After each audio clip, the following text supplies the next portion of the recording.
Having a plan and using the right tools is essential to building an audience for your music. In this part two of our two-part series about Music Marketing 101, we'll be discussing the essential starting points as it pertains to marketing your music. So let's get to it. You're listening to the CD Baby CD Baby CD Baby DIY Musician Podcast.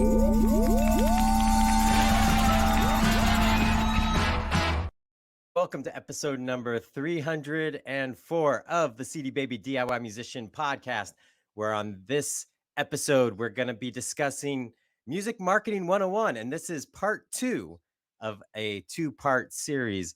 My name is Kevin Bruner, and joining me is Chris Robley. Chris, how are you doing? Doing good. Part two. So the adventure continues. Yeah, the I'm adventure. They back gave from. us a sequel. Yep. Part one worked enough, so they gave us a second go-around. We got renewed this far. I'm doing good. I'm back from Folk Alliance, which was great, but you don't sleep much at Folk Alliance. So No, you do not. last night, well, then I had a flight canceled. Travel was awful. So last night I finally got about 8 hours of sleep and I felt like a human again. Oh, that's always nice. That's Yeah. always nice. We are planning a summer, like a week's worth of shows this summer. And I just got a text from one of the guys in the band saying that one of the show that we thought was going to be the anchor date, because it's actually for a city, like, those shows we talk about where, there's good money for some of these shows where you're just like playing the city concert series. So we're doing that someplace, and we got a text saying they have one monitor mix. And I'm like, this better not be like a 6-channel Mackie board they're trying to get us to use. Because you guys play with tracks and everything. I'm like, right? how is that even possible? Like the 4-channel mixer I have has more than one monitor mix. So, it's always an adventure. Music is always an adventure. So that's why you got to keep the cameras rolling and have the video going so you can capture all the hilarity on the road when you're out playing and share your misery with everyone else. Yeah, that reminded me when we did that episode about getting ready to play live again now that COVID is waning. We said it might be tough to book things, but you have to stay ready. And last night at like midnight, I got a text saying someone from this act can't go because of COVID. The gig's tomorrow. Can you do it? And I couldn't because I had something else. But I was like, oh, there it is. That's the example of like literally 24 hours notice for a gig. I turned it down, but Yep. Be staying ready. sharp. Yep. Get your set list together, get practiced up, because I think a lot of that's going to be the norm for the next few months. We got a great episode today. We're going to hit Music Marketing 101 Part 2. If you haven't listened to Part 1, definitely go back and listen to that first. That episode talks about a lot of the concepts and things you need to think about as you approach marketing, telling your story, and all that good stuff. Today's episode is going to dive into more like actual tactics and tools and things like that you need to be using, foundational things that are important when you're first starting out to market your music. But I want to remind you, you need to subscribe to the podcast if you are not subscribed already. If you're watching on YouTube, hit that subscribe button. It's big and red. Hit the thumbs up. And if you're listening on a podcast app or Apple Podcast or Spotify, make sure you're subscribed there. We are dropping new episodes pretty much every week, so you don't want to miss one. There's lots of good topics that we still have yet to explore, and we're going to continue to do that on the podcast. But first, Chris, we have a sponsor for this episode of the podcast, and we're talking about marketing and marketing tools, and this is a great one you should check out. It's free. It's called Koji, and it supercharges your link in bio link. We all are held captive to these limited linking options, especially on social platforms and platforms we're using to market our music. And Koji allows you to create a really dynamic experience, not just some random list of links, but a dynamic experience right there that you can use to build your fan base, increase engagement with your fans. Check it out. Go to koji.to/@ Koji DIY Musician. So that's koji.to/@ Koji DIY Musician. And you can get that tool for free. Really cool. It has things that you can build into it, like a tip jar. You can put enhanced video in there and interaction things like Ask Me Anything. They have over 100 different apps that come built in. So it really explodes the marketing opportunity just from that one little link we're forced to use on so many social profiles. So check that out. Again, it's koji.to/@ the @ sign Koji DIY musician. And It's a we good sponsor appreciate. for this episode too, because we're actually going to mention their type of service many times in this episode. Yeah, yeah. Excellent timing. So yeah, check that tool out and we appreciate them sponsoring the podcast. All right, let's get into Music Marketing 101 part 2 and we have some calls and emails later on in the show, so you're going to want to stick around for that as well. Chris, we broke this down into several sections because the last episode we were talking about a lot of the concepts like goals and planning, things to think about more from telling your story, conceptualizing that, and figuring out what you're trying to accomplish. Today, we're going to really dive into some specifics around the essentials that we would tell somebody starting out, since this is marketing 101, somebody starting out, these are the essentials. We've got it in 4 groups, like the 4 pillars you should be thinking about. Yeah, so we broke it into DSP tools, and DSP is just a fancy term for streaming platforms, music platforms online. So a lot of the tools that they offer that you can use, things you can do with your own artist website. The third section we're going to talk about is what you should do with your email or SMS list. And then last, social. And social could be organic or ad based. We're going to talk about both. And I Yeah. think, it'll be like a kind of a foundational checklist. We're not going to go super in depth in any one of them, but it's sort of just a lay of the land for all your basic options for marketing tools. Yeah. So basically, what they are, why you need them, and why they're important when you're first starting out. So there might be some things missing from this list that you're thinking, hey, isn't this important for marketing my music as well? We're talking like foundational starting points, things you should be thinking about when you're first starting out, or just a reminder that these are very key foundations to make sure you have in place. We're not going to get into like building very intricate ad funnels. That's a different episode of the podcast. And we're trying to keep it like, what do you need to know when you're starting out, why it's important, why you should pay attention to it, and how to use it to build your audience and grow your fans. Yeah. So the first one, you mentioned DSP tools.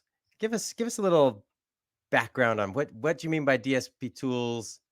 What's there? What should I be Yeah. using? So DSP tools is basically a way of saying, hey, these streaming music platforms give you a bunch of stuff you can do to customize the way your music appears, how it reaches people, what else you can do when you have attention on the platforms. And I think to some degree we might take it for granted these days, but it's pretty revolutionary when you think like, oh, back when in the days of like putting my record in a store, they weren't going to let me come in and do any of this stuff. I wasn't going to get it tidy up my end cap. Your CD wasn't going to be on an end cap to start with, but even if it was, you weren't going to get to do all this other cool stuff. So yeah, and the first one to hit I think is Spotify, because they probably have the most options for customization and stuff like that. So we can run through them kind of quick, but the first thing you're going to want to do is to claim ownership of your Spotify for Artists account, which you can do within your CD Baby account. It's just a quick button to get you verified. And then once you're there, you basically take ownership of your profile on Spotify. And that means you can customize it with a header photo, a bio. Your bio can change as often as you want. You can pin pretty much any kind of music, whether it's a single, an album, a playlist, your own music, or anyone else's, to the top of your profile. And then, of course, you can feature playlists that you make in a featured playlist section. So that's sort of the basics of it. Yeah. And I think the reason why this is important, we're talking about foundational marketing things, is that you have the opportunity to make your profile look like there's life and activity. Songkick connects to it. So if you're playing shows, like, because a lot of bands are out playing shows before they start releasing music, you can connect all those things and you're just creating a feeling that this is a vibrant, active artist profile. It just helps so much when you're marketing and promoting your music that people don't land on what feels like empty shelf space. Yeah, you know totally. and so that's kind of the strategy behind why it's important to pay attention to for your marketing. You mentioned Spotify for artists. Definitely need to mention Amazon is another one that gives some options on the marketing front, less on the merchandising front, but they do have a lot of tools they're launching. So that one's one to make sure you've uh, snagged the account there. You can do that in your CD Baby account. And then Pandora is another one that's worth mentioning that has marketing tools built in to their platform that are worth noting and taking advantage of. All these are free to you and can help you build your audience. Yeah, and I'll add a few more. There's Deezer for creators, there's Apple Music for artists, and anytime you can, customize the way your music appears in those places, you should. Some of them let you pin music to the top of your profile. Pretty sure Deezer allows that. So totally advisable. With Spotify, though, once you've kind of customized your profile and you look like a lively artist there, the next thing you want to do is get people to follow you on Spotify. So there's that follow button.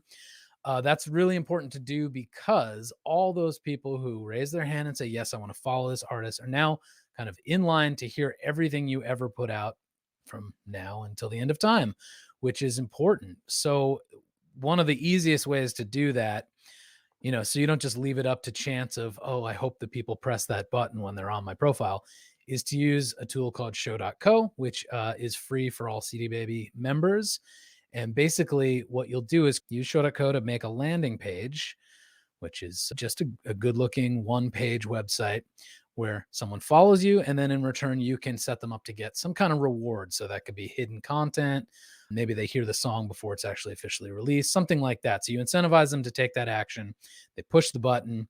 It's very simple to set up. And then that helps you build your following. But you can also, if you've been hearing about pre-saves and you want to do a pre-save, you can make it so that one button does both things. It makes the person follow you and pre-saves the song. Yeah, and why this is important, and we're singling out Spotify here more than the other platforms, is because, as you mentioned, when you get people to follow you on Spotify, the Spotify for Artists tool will push your new releases to them through Release Radar. So these are free marketing tools for you to use.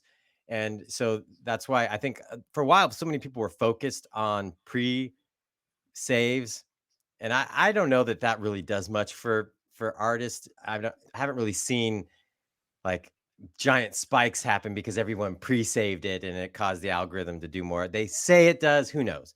But when people follow you, they absolutely get pushed your music through the Release Radar, and it really helps every time you release something get more listens by using that tool. So that's why the strategy of getting people to follow you on Spotify is important. That's the only platform that has that kind of marketing tool built in where it will push your new tracks to all your followers. Yeah, and just two warnings about this. One is that at face value, no one cares about following you or pre-saving your music.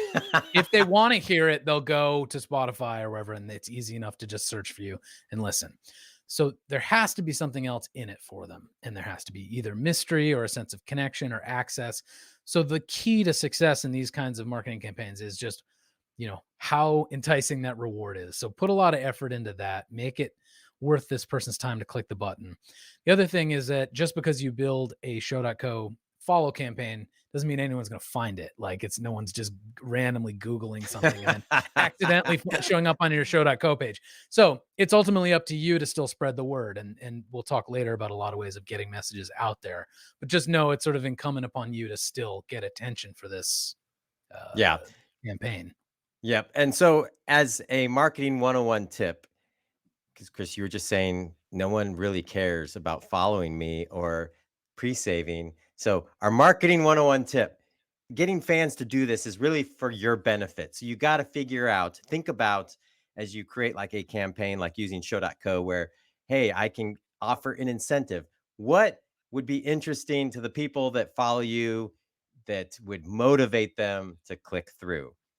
Figure out how to make it about them, because really the activity you're wanting them to do is all about you and has very little benefit to them. So, how do you position it as a way that becomes a benefit for them?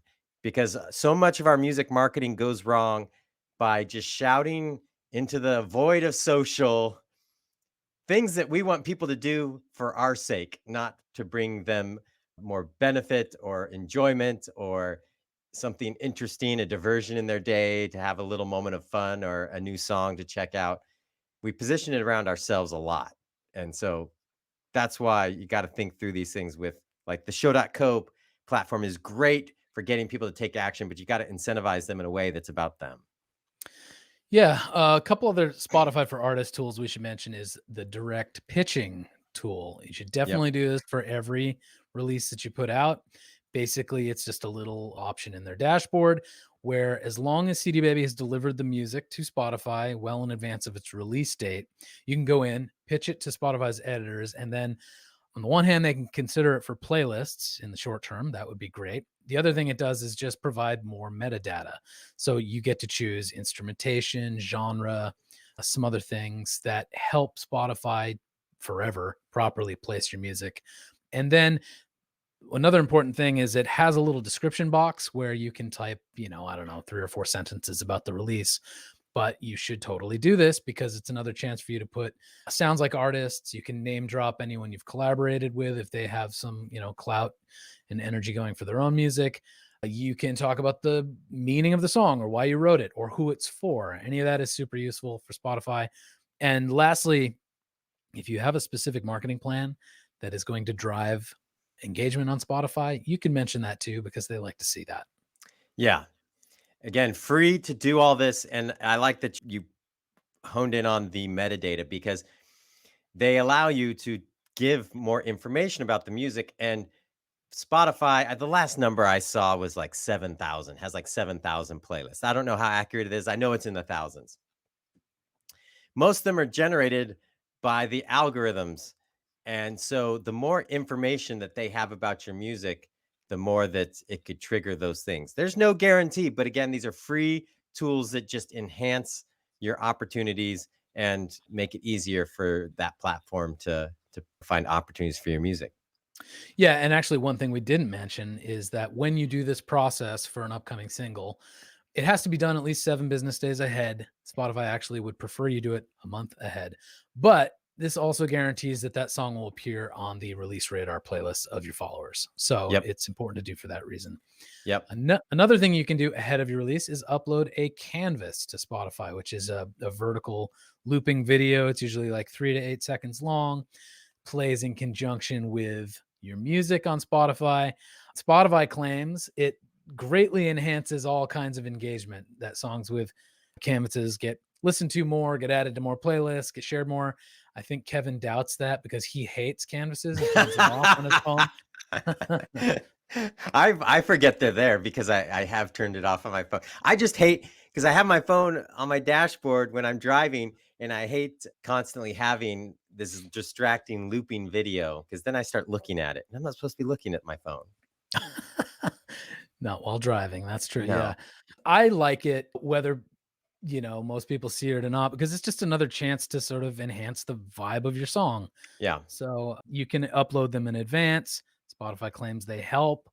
You can easily share them once it's uploaded within Spotify for Artists. There's a quick button to share it to Instagram stories and some other social platforms. So it's worth doing, given that it's literally 3 to 8 seconds long. It's a pretty low barrier for you to make a video like that. Yeah. We have a partnership with a company called Rotor right now through June 8th. If you distribute with CD Baby, a single or album, you get a free credit to make a video with Rotor, and they basically auto-generate a video for you. So you should do it. They claim that the engagement increase for tracks that have Canvas is significant. It doesn't necessarily boost your initial plays, but what people might do after they hear your music, whether it's share, save it to their music library, or put it in a playlist. They say it's significant. So it's Well, worth doing. And I think it's going to be required at some point down the road. I think video is going to be required in this format for each track. yeah, well, I think it has the same effect of when someone shows up on your profile and they see it's been customized. So it feels like a more full statement somehow if it has the video.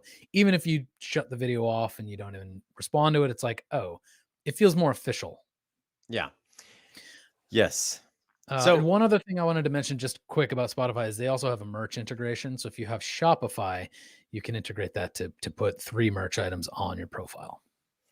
yes, yes. So all those tools we just mentioned are free. You just have to have music out there, have the digital pipes connected. That's why a lot of times we say start with a single if you've never released music before, because these tools won't be available to you until you claim all the various profiles. And you read the list down. There's Spotify, Apple Music, Amazon, Deezer, Pandora, YouTube. They all have tools for artists to merchandise and or market their music on platform, and a lot of them are free. So you got to have something out there to start connecting those dots. So that's one thing that's releasing a single helps, because then you've got something out there. It doesn't even have to be a single you even promote, just a track so you can get these digital pipes all connected, and there are a lot of free marketing tools for you. Yeah. All right, let's talk about an artist website. When we're talking about music marketing 101, I think oftentimes this one goes overlooked. And I think if you heard episode 299 with Adam Ezra, who he generated over $200,000 worth of revenue through his artist website, you see the big opportunity that there is with an artist website. But, we're talking foundational beginning stuff, but there's some things you need to do with an artist website that you can't and can do that you can't do anywhere else. Well, I was going to ask, why the hell in the age of TikTok and Instagram do we need websites? Because TikTok owns all your fans and followers on that platform. And I think that's something that for a while, when socials rose to prominence, especially Facebook, well, MySpace, but especially with Facebook in that era, artists started thinking, I don't need a website anymore. Who needs a website? And then it became real apparent after a few years when they started limiting our reach to our fans without paying for it. And then realizing that maybe that platform's no longer relevant. And all those fans I built up there, I can't connect with and move them over somewhere else. An artist website is really your hub for your music business on the web. It allows you so much flexibility and opportunity to own that relationship with your fans and monetize them, that it's really an essential marketing tool. Yeah, I think if I summarize, I'd say you own the experience, you own the activity and the engagement with your fans that's happening there. And then because you control the experience, you also can put all the focus on you and your music. There's not all the distractions of constant competing videos or just other stuff in the feed. And I think a lot of people approached websites and still think about websites how we think about social, like, hey, this is an archive of everything we did, and this is where you can find all the photos, and this is where all the videos live. That's fine, but I think a website, how you should be thinking about it is like, what actions do I want my fans to take? My website should be the hub for those core actions, whether it's sign up on an email list, buy something, whether it's downloads or physical goods or tickets. There's all sorts of options. We recommend Bandzoogle. We're partners with Bandzoogle. If you go to bandzoogle.com/cdbaby, you'll get an artist website and free music distribution. But a lot of tools that help you convert fans to do very specific actions. And I think that's how you should orient yourself around. Why would I have a website? Well, the people might be searching for you. That's where they're going to land. You can control the experience. And then there's some other marketing things that we have listed here that are important. Yeah, well, I think the first thing we should say is that websites can be very simple. If you're just starting out, you don't have a bunch of content, like I think it's perfectly fine to have a 1 or 2 or 3 page website that has a photo, maybe you have a good video, a link to your music somewhere, short bio, and like that's enough. I think it doesn't need to be the massive archive. And in fact, even if you have a wealth of previous material, you should still have a homepage that presents just the most essential stuff. So it feels very focused and digestible. Another thing I would say is that you should have a tracking pixel, and Facebook has a pixel. Google has remarketing code that you can use. But basically, what that is just a snippet of code. You it's hidden, your audience can't see it necessarily. It's a behind the scenes thing that tracks people's activity on your site, so that down the road or tomorrow when you're doing advertising on Facebook, Instagram, TikTok, YouTube, whatever, you can do better advertising, more cost effective. You know what the results of your advertising has been because that engagement is tracked on your website. So be sure to install that. Bandzoogle has an easy way to put the Facebook pixel on there. If you use Squarespace, same thing. One other thing I would recommend is to create a squeeze page, which is a single page where you've removed the top navigation and the footer and all the other things that are usually on web pages to make them feel very navigable. What you want is just quick message and one action. There's just one button, buy the CD, sign up for my email list, listen on Spotify, whatever your priority goal is. Create a page that you get people there. They're trapped there. There's only one thing they can do. They can move forward, or really they can close out the window or hit the back button. But it really, really gets rid of any other option for them, which is important these days when we're so scattered. I think, especially if you're starting out Music Marketing 101, thinking about what is the main thing I need people to do right now, and orienting your website around that. Like you're saying, get rid of the distractions, because a lot of people are thinking, well, I don't have much to put on a website yet. It's like, well, you already said, you don't need this gigantic internet archive of your whole career, because it hasn't happened yet. So that's not what you need to have on the web anyway. What you need is a place where if people want to contact you, they've got an official place, the official website, but also what is that thing you want them to do? Is it most important that you get email addresses? Then orient your website around that. Get rid of the distractions. They have all those web hosting platforms have what Chris, you call the squeeze page. Is there any other names that might show up? They might call it landing pages. I think Bandzoogle calls it landing pages. And that it in the description, it says that the header links and everything are gone. So it really focuses on that one action you want people to take. Those are all great things you can use starting out to market your music, but just understand what is it that you want people to do and orient your site around that.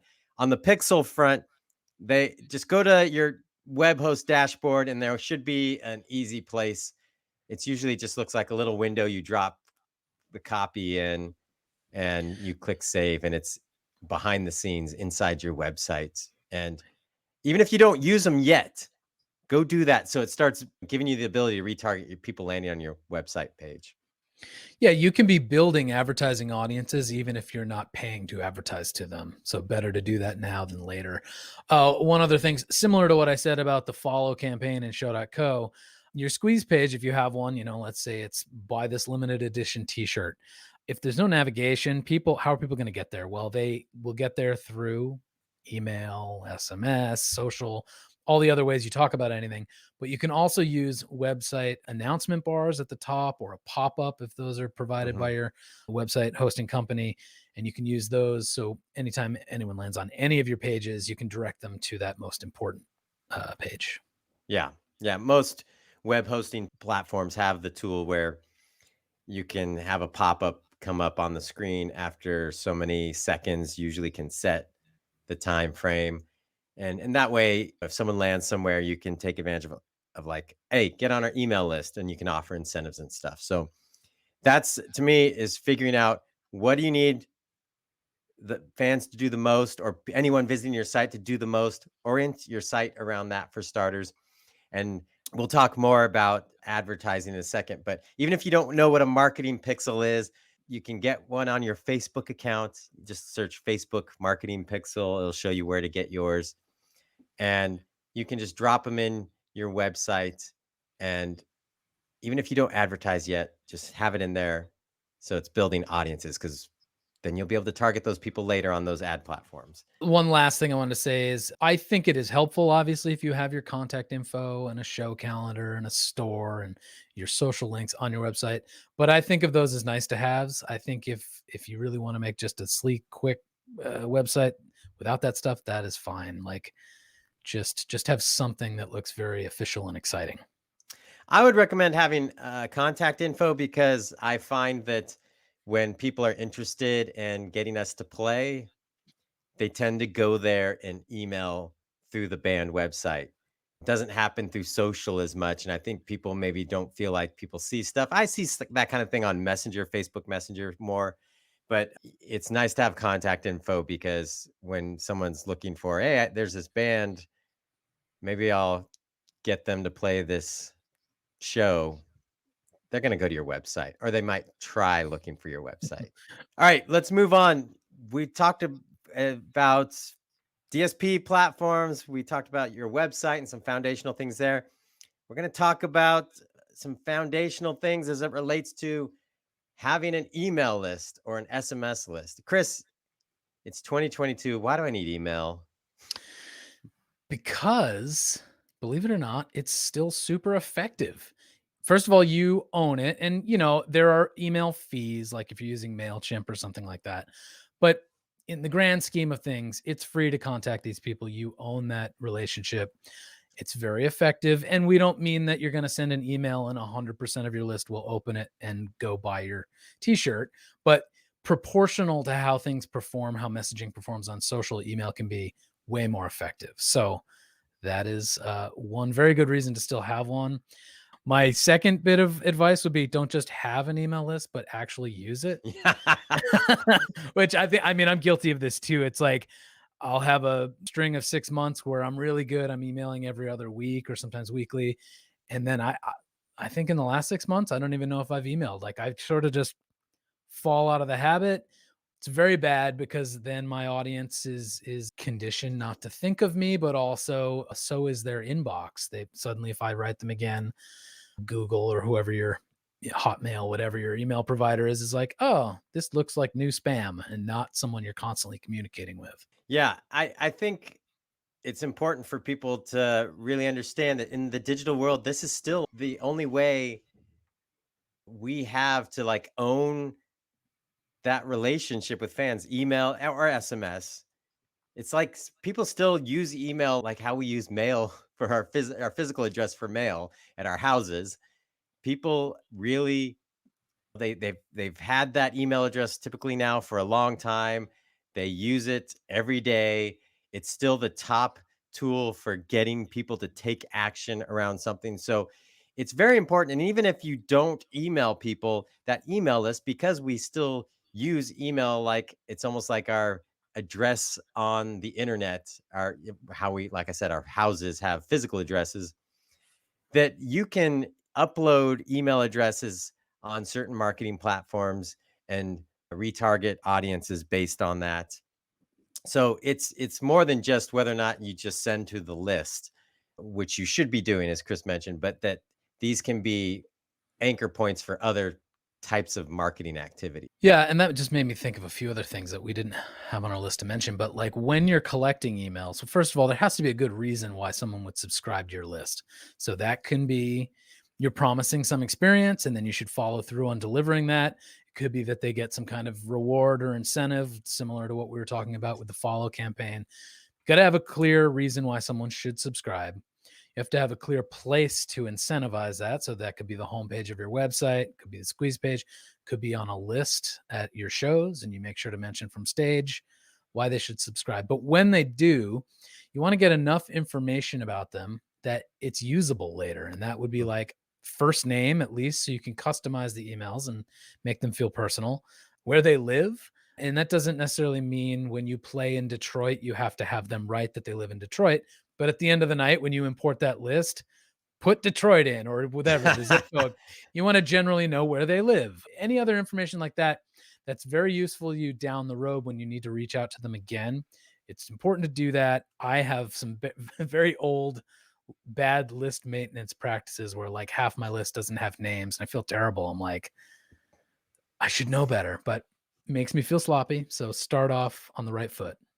Well, sometimes people don't put their name in, even though they should. There's I think, some ways to get creative as well. If you're playing shows, QR codes have become useful again. And I think if you have the ability to have, even just at the merch table or on the screen, like if you are playing someplace and there's a screen behind you and you're able to put some stuff on it, putting a QR code up there so people can just point their phones and have it go to a place for people just to sign up for your list. There's a lot of tools, web tools, that make it easy, from like a QR code can basically link to anything, but like you could have it linked to an email sign up form on your website, and you can get everybody at once at a show to hold up their phone, take a picture, and add to the email list. So you can get creative and fun, but it's important to have that contact and that direct contact to people. SMS, I haven't talked to any artists that are using SMS much lately. I'm sure there are. So if you are using SMS, I would love to hear about it. But SMS is another one that there's companies that I get marketing things via SMS, text, and apparently the click-through rates and conversions on those are huge. But I think it would be easy to burn people out if you kept texting them. Yeah, and it's a text, so you have to keep your messages usually very, very short with that medium. But just another few quick tips on email is if you can set up an automation so that there's a welcome message as soon as someone subscribes, that's good. You say, hey, here's what to expect. Thanks for subscribing. And then if you want to tell them a little bit about yourself or basically do something where you ask them a question that they feel compelled to respond to, because the most likely time they are to ever respond is that first email when they are excited to have joined your list. So get them to write back. That sort of solidifies a bit of a relationship between you and that fan. But the other thing it does is teach the Gmails and Hotmails of the world that you're not spam. This person got your email, they valued it enough to reply, so you're less likely to go into a promotion folder. When you're writing your emails, try to sound like you, be human, don't be like overly salesy or markety.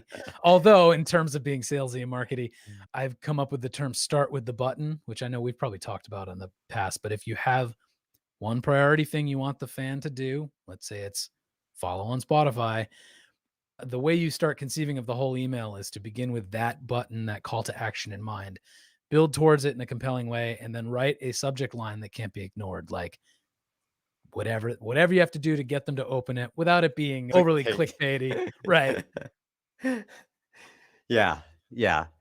No, those are all good tips. And if you're using a web host, a lot of times they have email built in. I know Bandzoogle does, and I think some of the other platforms do as well.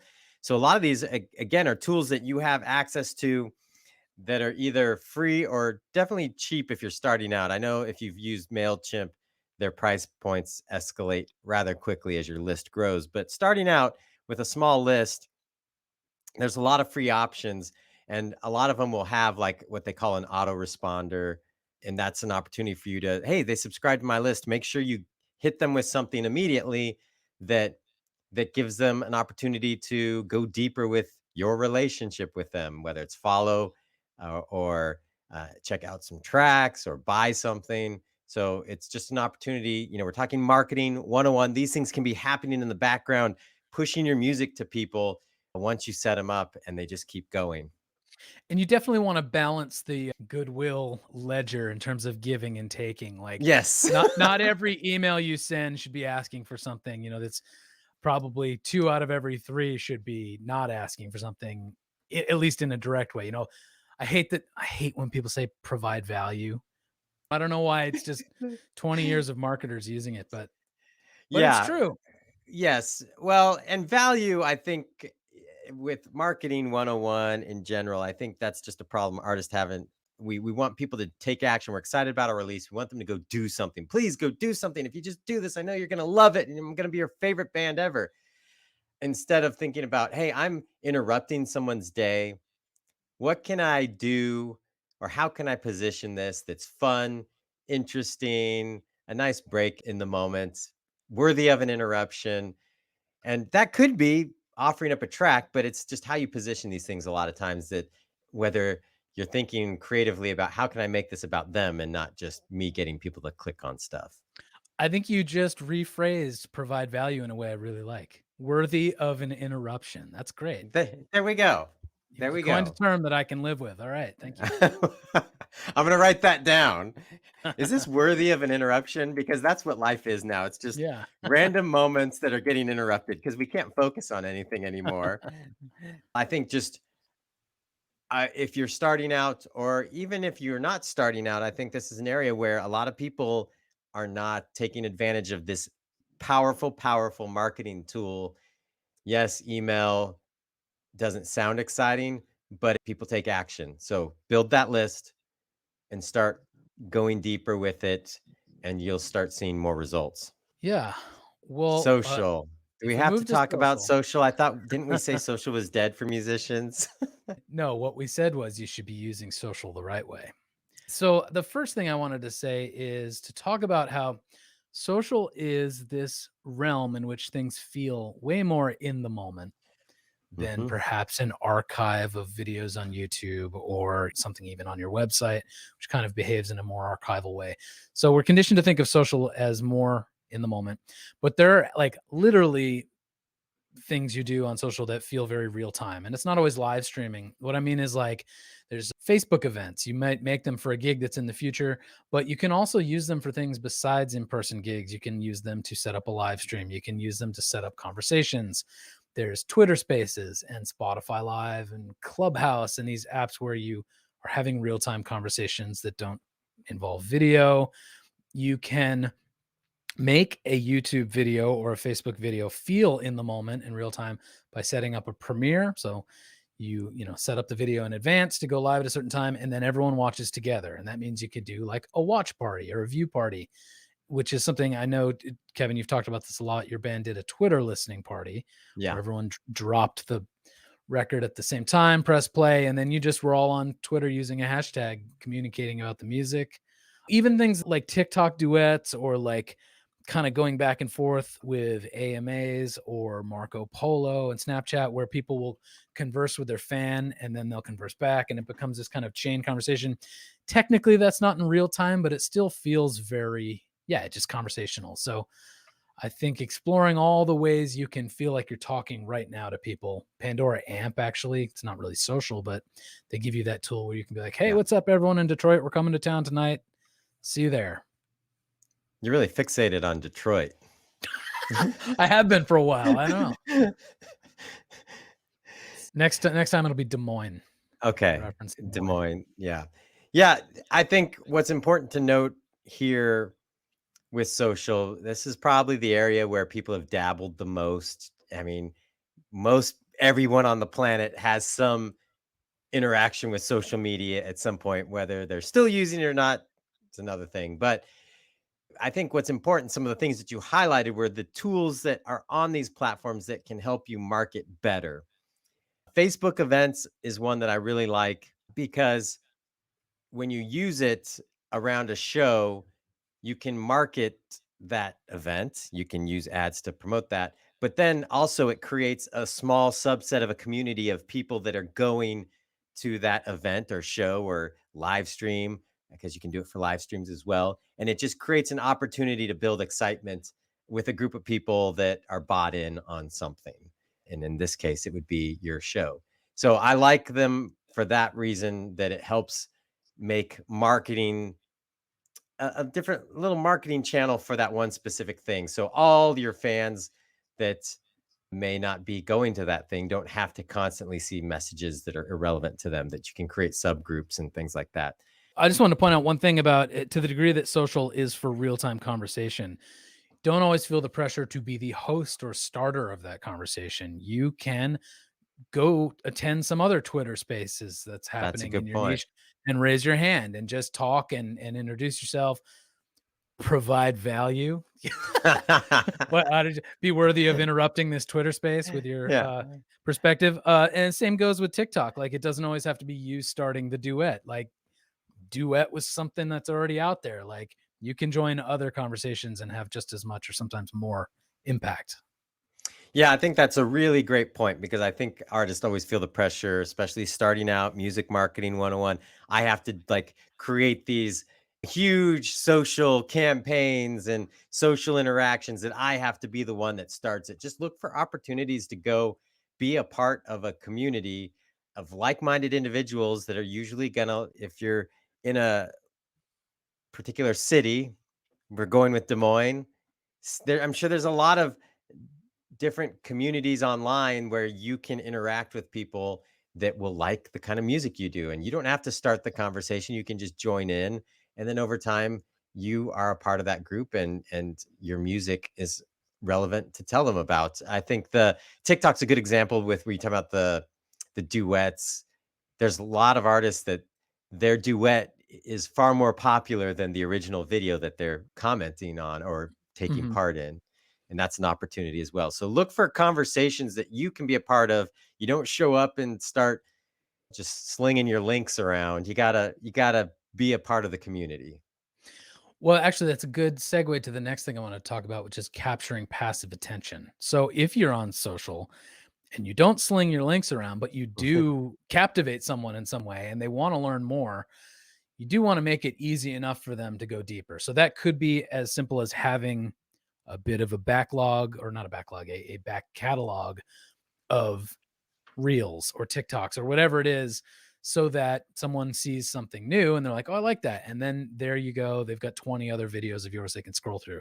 That's one way to do it. The other is to use that link in bio. So Koji is a great example. Like, have a tool in your bio on TikTok and Instagram where you go, you've got your priority message there, but potentially other things. Maybe it's an AMA, maybe links to YouTube videos, but just a simple way for people to get to know you better. And then the other thing I was going to say about link in bio is to remember it's not just useful for short form video platforms. Like, you can put that in your Spotify bio. You can put it on your YouTube video descriptions. There's a lot of places to park those URLs. So don't just think about Instagram and TikTok.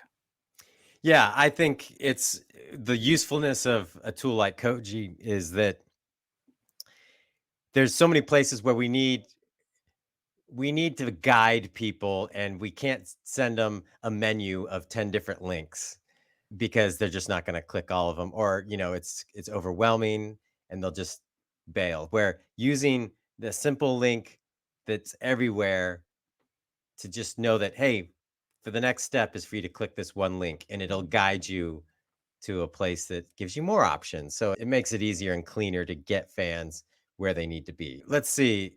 You were talking about social. As far as starting out in marketing 101, video content still performs better on these platforms. So it's important to test and try things. I think the one thing is that I would just encourage people, especially starting out, is just try stuff. If it doesn't work, it doesn't work. Stuff on social that doesn't work and nobody cares about dies in about 10 seconds, meaning it's gone. You don't have to delete it or anything, but it's like no one's ever going to see it again unless they intentionally go back and see it.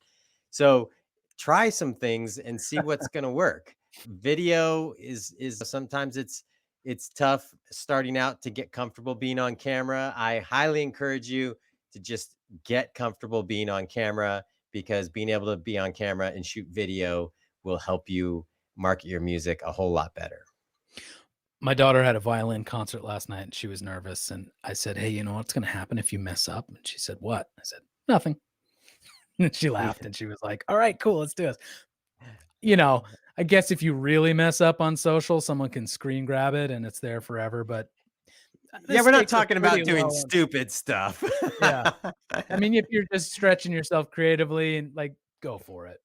Yeah. You mentioned video, which is the first thing I wanted to mention. If we talk very briefly about ads, I think advertising is a whole other episode or series of episodes. But if you can, videos will work best for you for ads for the same reason you just mentioned. It's the most immediate form of content. I think if you're going to run an ad, you need to very early on make a distinction between whether this is for your existing audience or trying to reach new people. Very different tactics, very different content types are apt to work for both of those audiences. People are sometimes like, oh, should I start running TikTok ads? And then I'm like, are you on TikTok? No, I just heard it's a good place to advertise. I'm like, well, that sounds really complicated and sort of a waste of time. Like, advertise on the platform you're already on. If you're on Facebook primarily, stay there. Like, just be where it makes sense for you, because ads aren't inherently going to enhance and work in tandem with your organic activity on that platform. Sometimes your organic activity can inform what you're choosing to advertise. So yeah, just be where you're already excited to be. We talked about the Facebook pixel earlier. That is what will allow you to retarget a lot of fans and do follow-up advertising. So be sure to get that pixel, create advertising audiences within that ad dashboard. And then if all of that sounds complicated and you just want an easy button to reach dedicated music fans, Show.co has a tool called Ad Builder, where you can basically fly in a Spotify link or a YouTube video link. It'll pretty much build the ad for you. You can customize it a little bit, and then it gets served up on websites like Pitchfork and Billboard, MTV, RollingStone.com, places like that, where there's Yeah, just diehard music enthusiasts, Yeah. and your ads will appear there. They potentially can look like it's editorial content depending on, where it's placed. At the very least, if someone clicks the video or plays the Spotify player, that's a monetizable stream. So, yes, you're paying to advertise there, but if they watch or listen, you could be making some money from that as well. Yeah, we have lots of resources about advertising that on the DIY Musician blog, and we've have episodes on the podcast about that. So if you're just stepping into the world of advertising on these platforms for the first time, I highly recommend checking out those resources because you can blow a lot of money real quick that doesn't do anything. But if you know what you're doing, you can reach a lot of people really cheaply. The advertising platforms, Facebook, and you mentioned adbuildershow.co, it is really cheap to get in front of people, but you got to understand how to do it effectively. Otherwise, you could waste money. So that's just the one thing I would say. Just don't haphazardly set up some Facebook ad campaign and dump a lot of money into it without understanding how it works. Because you will be very disappointed. But if you just want to, hey, I'm really new at this. I'm just starting out. I'm not going to get into all this deep into the advertising. It's not the best way to reach people, but you can hit the boost this post button on Facebook and it will allow you to pay to reach more people for that content. I think the indicator of that might be a good idea is if you post something and it's getting a lot of interactions, or like maybe you post a video and it seems like people are really liking it. That might be, if you're just getting into the advertising space, pushing the boost button could be an option to help you reach more people and start getting a feel for how these platforms work. That way, it kind of automates it to try and reach the people that are already in or shown interest in what you do.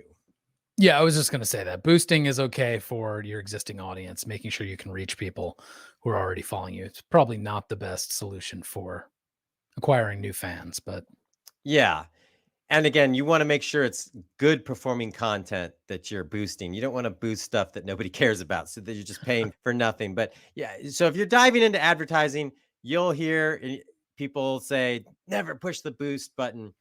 What they mean is that, hey, there are so many different ways you can target people on Facebook that aren't represented by that boost button. But the boost button is a good way to start if you've got high performing content and just want it to reach more people. last thing we were going to try and tackle is organic reach on social, and not to make everyone feel like they need to get on the hamster wheel of content creation like we talked about in the social media is dead episode. But if you're committed to putting yourself out there, maintaining a relationship with your audience on social, one thing I've found is helpful is to operationalize your content creation, which sounds like you become a robot. But really, all I mean is figure out what you're passionate about talking about. Do you like being really silly on camera? Do you like getting very philosophical? Do you like shooting pictures of garbage on the side of the road? Whatever it is, have some series or like some content buckets. Sometimes, what do they call this? A What? topic wheel? Wait. Taking pictures of garbage on the side of the road? Is that what you said? Yeah, why not? If my favorite artist wanted to do that while on tour, I would follow. But Okay. Maybe I've been doing it all wrong. this is gonna be, yeah. Every listener should try a new garbage series. But it's a topic wheel, right? It gets talked Yes. about. Pick two or three of your deepest interests, and then make a series. And it doesn't have to be daily or weekly, but over the course of this year, I'll make 8 videos about X topic. So I think that's helpful because it also puts you in a mindset where you can batch content in a way. Like maybe you're on a plane and you suddenly have 3 or 4 ideas about that particular theme. You jot them down. The following Sunday, you take a couple hours and you get them all done at once. So it sort of just makes content creation more realistic, I think, when we're all pressed for time. Yeah, and some important tips with organic content. It should not look like an ad. If you making organic content that looks like it should be an advertisement in a magazine, it's probably not going to connect with people. That new marketing phrase we coined right here on the DIY Musician Podcast. You want to create stuff that's worthy of an interruption, because that's what really, you're competing with everything on social. So it's like, why are they going to stop and look at what you posted? Is it a good photo? Is something interesting happening on screen? Is it have a clever description? Are you trying to create an engagement or an emotional appeal? All those things should be considered, because we got in this mode where it felt like to be an artist, what you needed to do was just create this endless barrage of crap for your followers all day long on social. And it's like, no, we're way beyond that. Nobody needs to see you post 1,000 times about something that's not interesting. And the algorithms on these platforms will start suppressing your content if that happens. So less is more in this case, if as long as it's worthy of that interruption. Well, yeah, and so worthy of interruption for one, it's got to be worth their time. But our friends at Indiepreneur talk about pattern interrupts. You actually need to often interrupt them in an interesting way for them to even notice, which gets back to the thing we always say, that something really kind of dramatic needs to happen in the first second or two of Mhm. your video for someone to even take notice. Another thing I wanted to talk about is, like, before you post something, you should consider kind of the timeliness of it, like whether it's supposed to be very time specific or you want it to perform in more of a timeless way. And so that could be like, hey, we played in Kansas City last night and we took a photo of the audience having a great time. It's a great photo.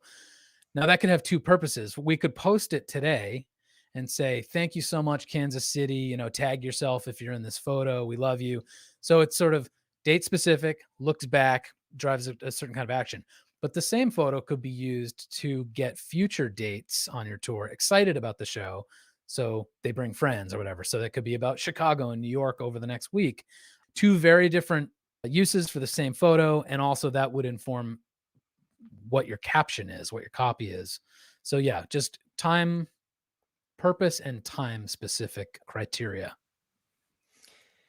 Yeah, and I think something that as we market our music and plan marketing campaigns, especially when it comes to social, I think you need to be flexible and realize what might be going on outside of your little music world and what might be happening at with the world at large, because it's like we've seen it more and more lately where it's like something dramatic happens, like uh, one country invades another country, and everyone's talking about that. It's on top of mind, and you're dropping, "Hey, buy my music or buy my shirt." Sometimes those things can land funny, and we're all gonna do it at some point, just because there's just too much going on in the world to be tiptoeing around everything and promoting music at the same time. But having some greater social awareness with what you're doing, because sometimes you'll have a great piece of content and you just need to wait before you post it, because it might land better on another time or day, or just thinking about what's going on and the time of day you're posting and what people might be doing or thinking. So all those things to consider with social, because it can be a minefield pretty quickly. Yeah, it actually made me feel bad recently for some people that I'm pretty sure scheduled their posts to go out on a fairly tragic day. And then I'm like, ooh, they kind of look insensitive or, just a little self-centered or something. I'm like, but I'm pretty sure they just scheduled this. And this gets with busy lives. I don't expect them to remember they scheduled something but Or maybe they don't know it happened yet. I mean, that's the other thing. We live in such a connected world where we have information instantly pushed to us. We don't even have to seek it out, that we assume that everybody already knows stuff happened and might, it could be very well that they hadn't seen the news yet. So yeah, social is weird when it comes to marketing and those kind of things, but it's just something to be aware of, because there's been a lot of events lately where marketing has landed poorly on social just because of the timing of it. yeah. I just had few quick other things to say on All this right, go topic. for it. One is, does the content you're posting help bolster a cohesive message? Is it part of the story that we talked about last time? And I don't think every piece of content has to. Sometimes it's fine to do a one-off that's entertaining, but it's good to have a balance of things that are helping you build that narrative. Another thing is that you want to ask yourself whether a piece of content will have an emotional connection. Is it about the audience as much as it is about you? Again, not everything needs to be about the audience. If you want a Grammy, I expect you to have a picture with your Grammy, but maybe the fourth picture with your Grammy is too much. That's about your own ego. And you have to sort of center the consideration of your audience and how you can make that a question or a feeling that involves them. And then another thing is you are perfectly allowed to reshare stuff. Not every bit of content has to be something you create, similar to our join other people's conversations. If someone is writing something nice about you online or something terrible about you online, take a screenshot. Like that can be great content, whether you post it in stories and it goes away after 24 hours or it's like in your feed forever. You're allowed to do that. Yeah, just other stuff that's going on out there in the world about you or anything, you're allowed to reshare that as well. And then last on the list is tell your fans what you want them to do. Like if your song is on the Instagram music catalog or the TikTok catalog and people can create videos with it, create one of your own and then just explicitly say, "Hey, make a TikTok with my song." It's fine to direct your fans. Yeah, that's a good point. I think with marketing, oftentimes you have to train people. You have to be very clear what you want them to do, not in a condescending way, but in a way that making sure that they understand what the ask is. Right. Because sometimes it's not clear, and sometimes you have to train your fans about how to do things, or like I think the TikTok example is a good one, or Instagram stories. Your fans may not realize your music is in those places and they can add it to their videos anytime they want. So sometimes it's just a matter of saying, "Hey, did you know our music is in Instagram stories and you can add it to whenever you post a video on Instagram stories?" And not only would it make you look really cool, it would help us out a lot. Yeah, because we take for granted things that our audience does not know about us. They don't know Yeah. what has an impact more than, not that they all don't know, but a lot of your average listener doesn't know what actions mean the most to you. So it's okay to tell Yeah. them. And that's partly why I've been so skeptical about NFTs at the point we're at now. Not whether or not they have long term value, but there's just so much training that you have to do with your fans in order to get them to understand what they are, that it feels like a lot of work. And maybe it's not worth it. I don't know. A But lot, lot with of hard. marketing in general, it's just important to remind yourself of that my fans may not understand that the music is available on all these platforms and they can add it to videos. So how can I incentivize them to do those actions? Because it'll help me, and it's a benefit to them that they can add music to video. All right. Any other final thoughts about foundational marketing things? There was a lot in there. If you want more on any of these topics, we have tons on the DIY Musician blog, and we have past episodes of the podcast that dive into a lot of these specifically. So if you have want to weigh in on a topic, if you have some comments about music marketing 101, some things that you're using that are really working or doing that's really working, especially if you're thinking about starting out from the beginning, foundational things. We'd love to hear your thoughts. You can call our listener line at 360-524-2209, or you can email us at podcast@cdbabypodcast.com. And always looking for artist stories. So, if you're doing something interesting with your marketing or music promotion, we want to hear about it. So use that email or phone number and give us a call. Do we know what our topic is for next week? I think we do, but I can't remember. I think we made either. a list. It'll be good. It'll be amazing. It's going to So, be amazing. yep. We're going to talk about something. We will. All right. Well, thanks for hanging out with us on the podcast. We'll catch you next time. See ya.